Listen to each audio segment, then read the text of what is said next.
I'm not going to get ahead of myself and pat my own back yet, but this is my favorite mock draft by far. If this happens in the rest of this offseason, in the draft with free agency trades, if this happens, I think every Bears fan would be elated, would be freaking out, would be, very excited. We'd be instant contenders, in my opinion. So remember that before this offseason started, how we said we're sick of the Bears going after, mid-level free agents. We're sick of them going after, players that don't quite get you too excited. And part of that, players in free agency, they have the choice to go wherever they want to go. They get to choose. If they don't like the Bears, if they don't see the Bears as contenders, fine, not going to the Bears. Well, there's one way to solve that. Trade. And then becoming a contender. It will get people excited to come to you once you become a contender. Getting a very exciting, young, top offensive mind head coach helps. Building an all-star coaching staff helps. Having one of the most up-and-coming quarterbacks helps. But when you trade and show a clear directional change, for years we have put this offensive line on the back burner. We have not put this offensive line as the priority. Now we trade for Jonah Jackson, and then the very next day turn around and trade for Joe Thuney. Those two things alone make this franchise very, very serious. Well, then add to that maybe some more firepower, some more big news. Yesterday, Trey Hendrickson requested a trade. He's done. He put out his own statement after a couple years of trying to make this work. It's not happening. The rumor is the Bengals want a second-round, third-round player, a fringe player. So I put a hypothetical out on Twitter. I think maybe I was saying we pay too much, but there's multiple teams in on him. It sounds like the Commanders, the Bears, the Jaguars. There were several that are in. Maybe not the Jaguars. There was a couple I was thinking of. I don't remember who the other one. There's 3 or 4 teams that are in on him. So what's it going to take? Well, we know one thing. One thing we keep talking about is we're building the offense. Dennis Allen likes his certain players too.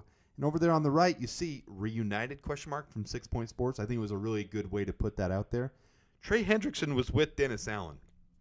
Big part of Dennis Allen's defense. So could that be something in the works? So I've revamped my trade proposal, and I don't think it'll take more than this, because you've heard the rumor that they want a late second rounder, third rounder. Well, the Bears have an early third rounder at 372. So if the Bears give up 372 and then sweeten it with a pick swap from 241 to 249, every team likes to come up a little bit. So if the Bengals can come up from 49 to 41, that is a little sweetener. The Bears are already picking at 39, so drop back just a little bit and pick at 49. It's still a very, very enticing opportunity for the Bears, and the Bengals probably would like that enough. All right, so what are the implications of that? Well, you've got $16 million as the cap for this year. You see up here, they trade him, dead cap of 2.6, savings of $16 million. So it'd be $16 million for the Bears this year. Obviously, he's unhappy. Unhappy playing on that lower contract. He's worth, $25-30 million a year. But you can do things to make him happy. Extend that out 3 years. Give him $90 million. Maybe give him $96 million. Give him an extra $6 million this year. Front load it, but make it for bonuses for next year. You can still give him some of that money this year. There's things you can do, but only $16 million on the cap for this year. And with an extension, you can restart. There's things you can do there to make that work for the cap this year. And $16 million is not going to kill the cap for the Bears. To me, that would be big game hunting. Okay, so now for the rest of free agency, we're going to big game hunt one more time. So you see these ones at the bottom here. These are ones that are already done. We've already re-signed Josh Blackwell, Amen Ogbongbemiga, and we've retained Bill Murray and Daniel Hardy on exclusive right free agency, not restricted free agency, exclusive right free agency. So we've retained both of them. And then I think there's 2 moves on the Bears that still need to be done to retain current players. I think Jalen Jones is a no-brainer. 2-year, $4.5 million is a good deal for him. And Scott Dowley, just re-sign our long snapper. 2 years, $2.5 million, $1.25 per year is fine. Now, I'm not going to go heavy in free agency because I'm going to use an approach Ryan Poles has done before because we've gone such big game hunting in free agency and trades. So I'm going to go with Drew Dahlman, who many links to the Bears. Rumors are we're going to open the checkbook up. We're going to Pay him the $14 million a year, pay him $15 million a year, whatever that is right there.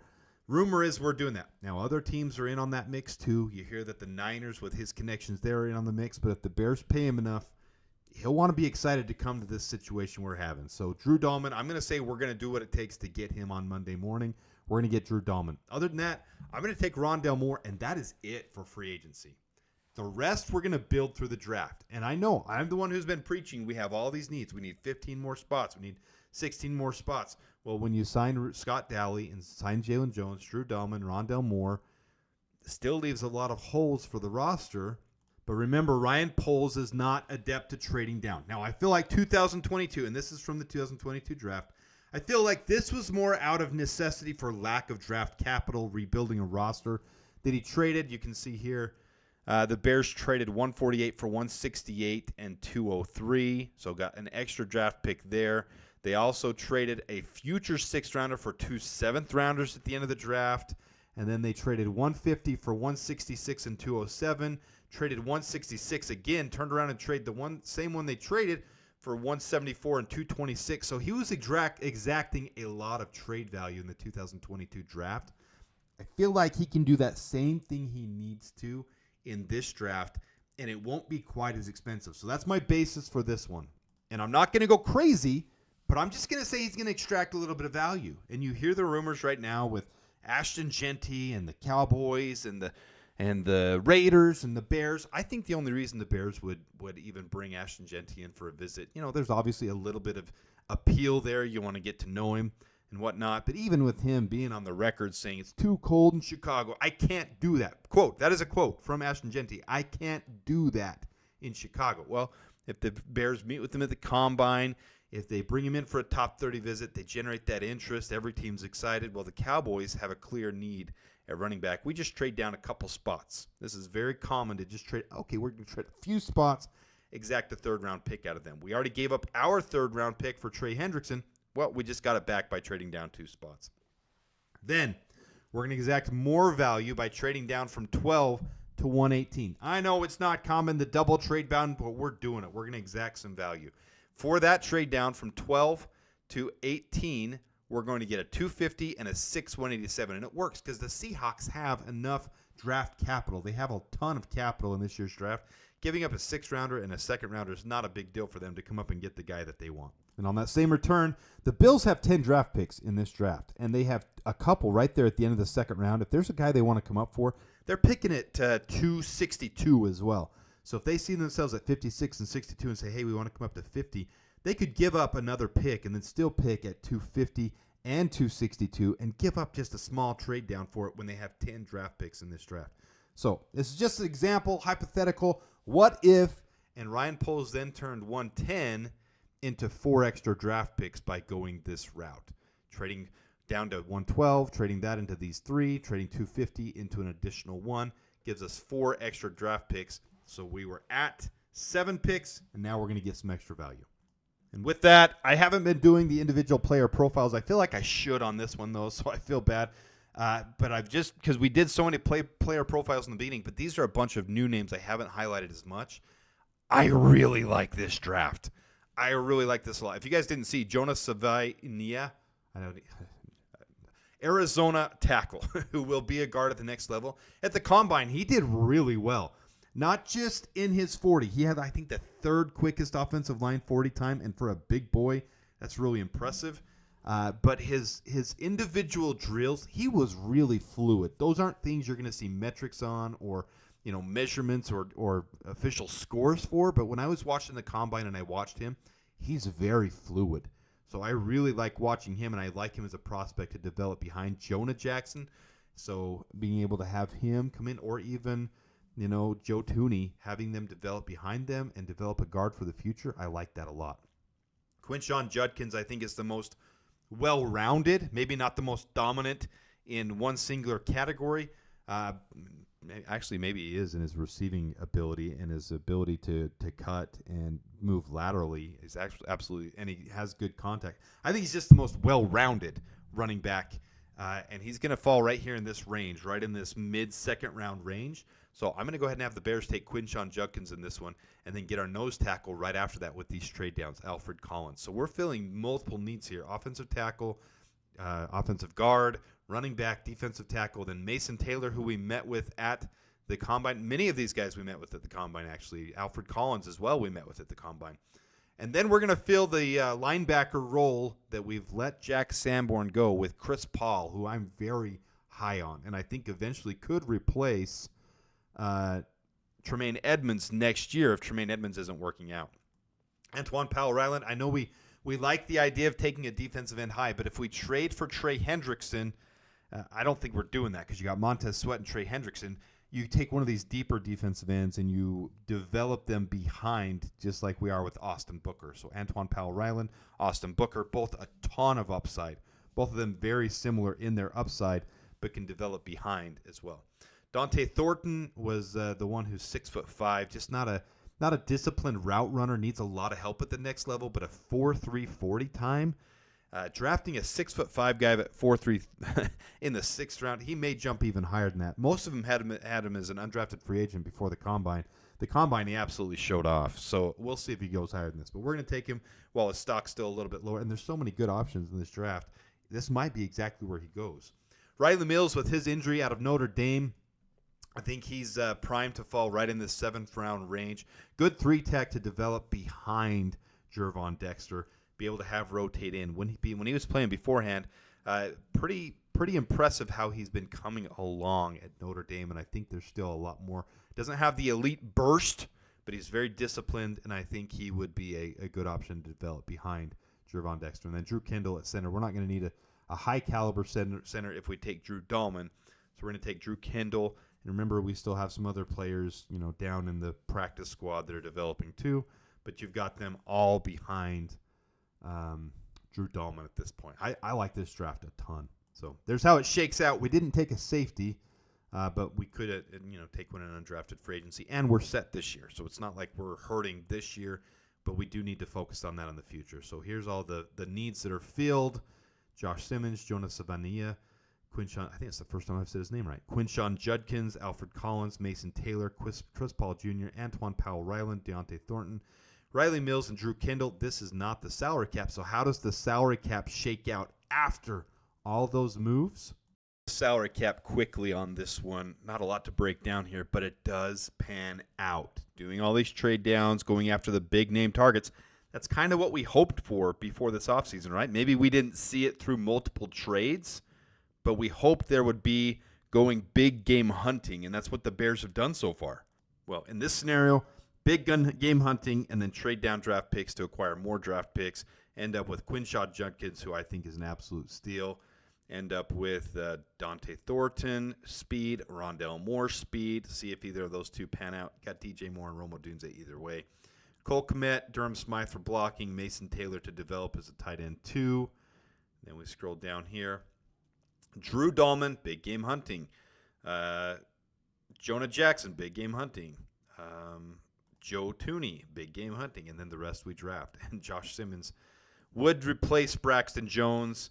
How soon that happens, I think, would depend on how the beginning of the season starts. If Josh Simmons is ready to go day one, and they start him day one, and Braxton Jones starts as the swing tackle, I definitely believe you would trade Braxton Jones at the trade deadline. You'd need to see enough game action out of Braxton Jones for teams to feel comfortable with his injury healing. You can see that in the preseason too, though. But coming back, they see he's been a top 15 left tackle for each of his first 3 seasons. Looks really good, just not elite status. Every year at the trade deadline, that's one of the biggest needs is offensive tackle. So a team that's wanting to compete, has an injury happen, has someone they need. Braxton Jones would be on the trade deadline on the block. Probably get a 4th rounder, maybe a conditional 3rd rounder, depending on how bad a team needs him and how high he's valued by other teams. Yeah, maybe a 5th rounder, 4th rounder. Either way, good trade value to be able to unload Braxton Jones if Josh Simmons is doing really well, and you still have Karan Amagaji behind Josh Simmons developing that could be the swing tackle moving forward from there. So lots of good options in that regard. And, this doesn't show all the guys that are on the the practice squad or the future reserve contracts, but Theo Benedict could still continue to develop as well, and we can draft someone next year as well. Anyways, there's lots of good options there. On the defensive line, man, this just got stacked all of a sudden with Jervon Dexter, Alfred Collins, Montez Sweat, Trey Hendrickson, and then developmental guys behind them. I'm a real big fan of this. So on the side here, you'll see, I don't know who they would keep in the top 8 to 10 slots here. You can see I only counted the top 10, so there's only 53 counted. But, maybe Zach Pickens is a cut candidate to keep Daniel Harding developing. Maybe Dominic Robinson is a cut candidate. I'll let that leave up to the Bears brass, but I'm only going to count the top ones there. And then we get down into linebackers. We draft Chris Paul, Noah Sewell, another cut candidate possibility. It's not uncommon to keep 6, so I counted all 6 of those on the 53-man roster. And then in the secondary, same thing here. So Jalen Jones, we re-sign. We didn't end up picking up another safety, but, as we showed, we can do that in undrafted free agency. And next year we can focus on safety in the draft as well. So with Scott Daly, see there's 55 there. But I only counted 53 within the boxes of the salary cap. Okay, so I didn't overcount. You can see, oops, let me go back over here.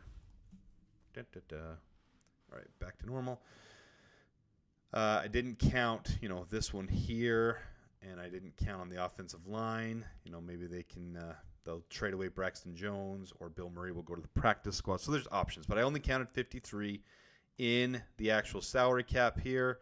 We know the salary cap is $279,200. We get a little extra buffer because of the adjusted salary cap. Here's the dead cap from before. Add the practice squad pool to that. The draft picks are now allocated in here, so that's where that goes. And then you still have a buffer of $3.391 million. So works out really well for the Bears going this way. Big game hunting. Again, we went out and got some huge names. And then we traded draft picks down in Ryan Poles fashion to make it happen. Trey Hendrickson, big name to go out and get. Over here, you've got Drew Dahlman, Jonah Jackson, and Joe Thuney. Big game hunting in all 3 of those. I mean, 4 big names. And that's ended up what we essentially did in free agency and trades to make this happen, and it works out. Yes, they're going to have to spend a little bit more money in the future. You see Trey Hendrickson, you're going to have to extend him, and you can give him some of that money this year to make him happy because he doesn't want to play on the rest of this contract. So extend him, give him a little extra. Maybe you give him $32 million a year for the next 3 years and give him $6 million of that up front, so only $30 million hits here. So then he gets $22 this year. There's ways to make him happy. But we don't have to expand the salary cap this year to do it. You can be flexible with your cap. So either way, it slices out nice. And it doesn't kill us for the future either. Salary cap next year is very flexible, and we have contracts like Tremaine Edmonds and other ones that we can move around and adjust, cut, make changes. We'll see how players do, but there's a lot of options going into next year as well. So this really pans out well, and I like the salary cap options.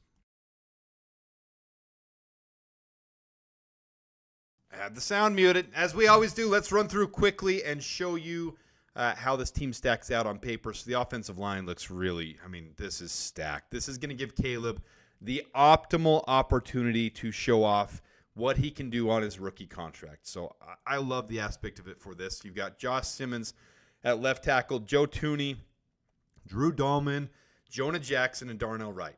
Karan Abagaji continues to develop in the left tackle position, but eventually would become the swing tackle. Braxton Jones would immediately become the swing tackle that would fill in on either side if anything happened. Maybe even start the season ahead of Josh Simmons. Who knows? But then potentially traded at the trade deadline for sure. Ryan Bates still sticks around, but then you've got Drew Kendall and Jonah Savania developing as well. And then you still got, really high prospects like Ricky Stromberg and Bill Murray behind them in the wings. As we move forward to the quarterbacks and wide receiver or running back positions, not a lot of change here other than Quinshaw Judkins. And over here on the side, this is where the contracts are that they would have, where they go through, so you guys can look at that. So Quinshaw Judkins would fill in there. And then in the wide receiver tight end position, you've got DJ Moore, Rondale Moore, Rome Odunze, Tyler Scott, Deontay Thornton. At the tight ends, you got Cole Kmet, Mason Taylor, and Durham Smythe. I like this tight end room quite a bit. Mason Taylor's got so much upside, and if you didn't see him at the combine, his straight line drill, his gauntlet drill, he was his pinpoint and his hands were clean. I just think there's a lot of upside with that kid. All right, and the defensive line, this is hugely improved and upgraded. I think this would be a monstrous line. Montez Sweat, Jervon Dexter, Alfred Collins, and Trey Hendrickson might be one of the best defensive lines in the league, depending on how Alfred Collins does right off the bat. But then you've got Antoine Powell-Ryland, Riley Mills, Andrew Billings, and Austin Booker. Most of these guys developing behind Andrew Billings on the last year of his contract, as well as Daniel Hardy and Zach Pickens for depth health as well. I shouldn't have put him in blue. That's not a free agent there. Either way, it's fine. And then on the linebacker nickelbacks, we've brought in Chris Paul Jr. as a developmental linebacker who would step in, when Kyler Gordon is on the field. These two basically rotate in and out. Kyler Gordon's going to be on the field 70% of the time. Chris Paul Jr. 20% of the time, 30% of the time. And you still got special teams help galore. I don't know how Noah Sewell's going to fit on the team right now, but he's here. We'll see what they decide to do with him with the new regime. And then lastly, you get to our corners and our safeties, and you've got Jalen Johnson, Terrell Smith. I've got Terrell Smith ahead of Tyreek Stevenson just because of his ability to play man better, but it's all going to come down to how they coach these guys up. Tyreek Stevenson could very well be the starter. I'm not trying to insinuate anything there. I just think Terrell Smith is a better man coverage guy.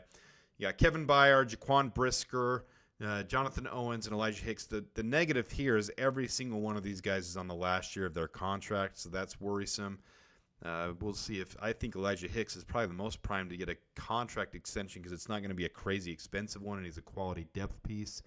The rest of them, I don't know. We're going to have some big things to figure out next year for sure, and then we re-signed Jalen Jones as well. I actually put him on a 2-year, so I should have put him through 2026. So that's it for our mock draft. I really like this one. We'll see if any big news breaks in the next couple of days, maybe before this even premieres. Some big news will have already broken. This makes this irrelevant, but I'm going to schedule it. We're going to put it out there because I really like this one. I like this angle of still being able to trade for Trey Hendrickson and then being able to trade down draft picks from 10 to 12 and 12 to 18.